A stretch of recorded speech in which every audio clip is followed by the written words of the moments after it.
One of the core components that leads to this glitch in narcissist thinking and in turn behaving so drastically different to that of the average person is one of the major elements that sets humans apart from all other animals and what gives us, as most would consider to be, the human experience, is that they're not having intersubjective understanding. And without this, there is no way or hope that narcissists are going to acquire empathy, object constancy, have any reason to even try to bond, connect, or establish any kind of trust within a relationship. But two plays a large role in how they actually become masters at manipulating others. And one of the reasons that leads to their inevitably over time grow more sadistic. Because in their mind, they are the only person with feelings, opinions, beliefs, and makes it futile to try to get them to see things from your side of the street, because in their mind, you don't have a side of the street. The whole damn street is theirs. And this street is one to which only goes in one direction and will always dead end at their being supernova of the human race. And we'll see it through this lens, always and forever, because they legit think that there's no reason for it to go any other direction than that. And what leads to their being so good at manipulating others, why they're willing to say the most outlandish false claims in their ability or to having knowledge on certain areas or subjects that they know absolutely nothing about, willing to take their exaggerations, lies, tall tales so far in left field that most wouldn't even dream of doing. Because narcissists, they have no conscience eating them alive or keeping them up at night. Their brain chatter or little voice in their head isn't saying to them, "Whoa, Nelly, are you sure you want to make that move?" Because they were in the mood for a little side piece and had sex with their secretary in their car over their lunch break, or sending off a slow down there partner for when they go to take credit for Billy Bob's idea to put their company in the best financial position. Now likely is going to end up costing Billy Bob his job, nor will they have an ounce of guilt or shred of remorse on the repercussions that it costs or bring about your life. But they too, in turn, justify it to themselves. They had reason to do it, despite the fact that they absolutely know what they're doing is wrong, and would call you out on the very same thing and make sure that your face was plastered all over the front page of every paper from here to China if you did the same thing that they did, because it has nothing to do with their not recognizing what is right or wrong. It's just that they don't give a fuck if it's happening to you. It just can't happen to them. Doing this so effortlessly because they have repeated these same moves. They have asked these same questions. They have used the same lines, the same bullshit smoke and mirror act to either put you on a pedestal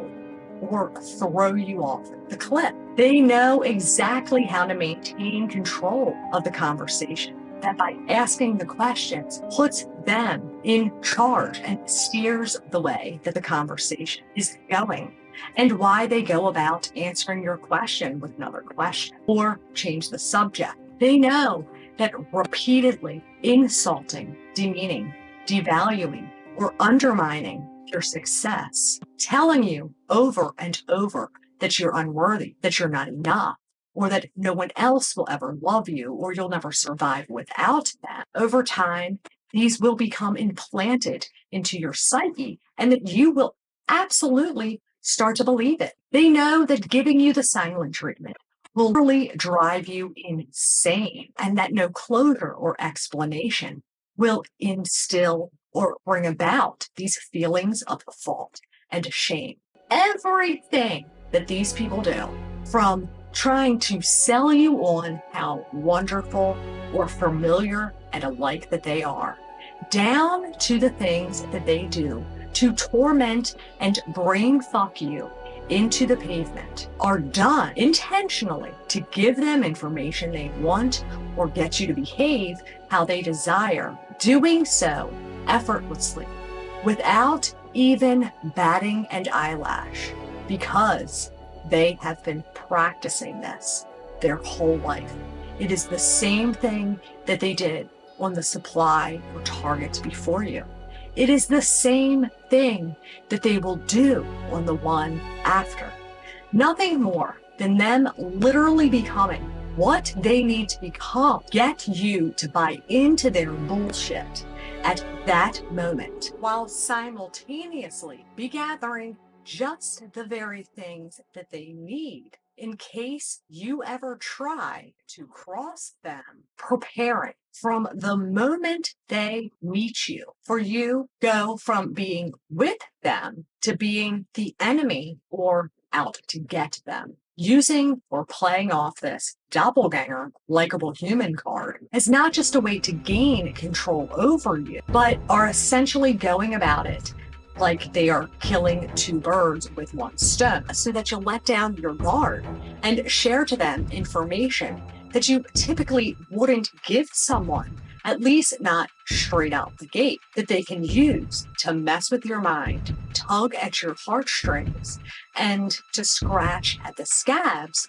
of your insecurities, to break you down, to be able to maintain the control and have weapons in their pockets, ready and one step ahead to provide fake proof, making their lies or smear campaigns against you more believable. And the more they do this and the more they get away with, the more sadistic they grow, the cockier they get, and the more dangerous they become. And their devotion to this image, this delusional person that they perceive themselves to be, because without it, they are nothing.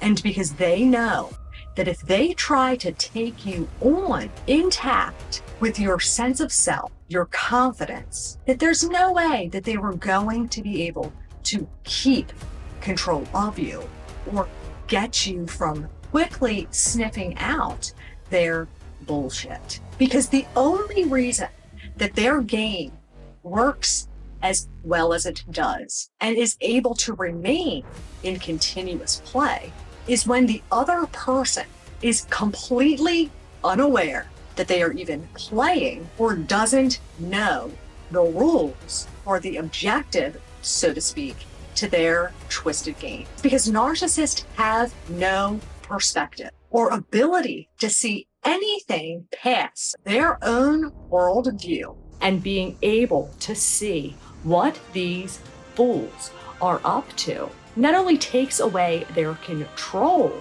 but puts you back in the driver's seat. And by you not showing any emotional reaction one way or the other, and not giving them what they expect from you, it's a concept that they literally do not know how to grasp. And having radical acceptance of it all is truly what breaks you free from their grasp and takes away the shame and the guilt that they instilled and implanted in your psyche to feel. Because by understanding how these douchebags think and behave, it too is a reminder that none of this was your fault. None of this was personal. It was all about them. And they're trying to maintain this delusional belief of being some super god. It allows you to let go and not feel bad or guilty. Nothing was going to change the outcome or ever will, and doesn't make you a monster for saving your own self. Because at the end of the day, evil is evil. It doesn't need a PhD to diagnose it and or to see it. just as abuse is abuse. And it doesn't matter who that person is to you. Does not give them the right to treat you in such an inhumane manner, nor does it mean that you have to tolerate it, because they have their head so jammed up the ass of La La Land. Fuck them and fuck that. You deserve and are worth so much more. Live the life that you deserve to live. Focus on you. Fuck the narcissist.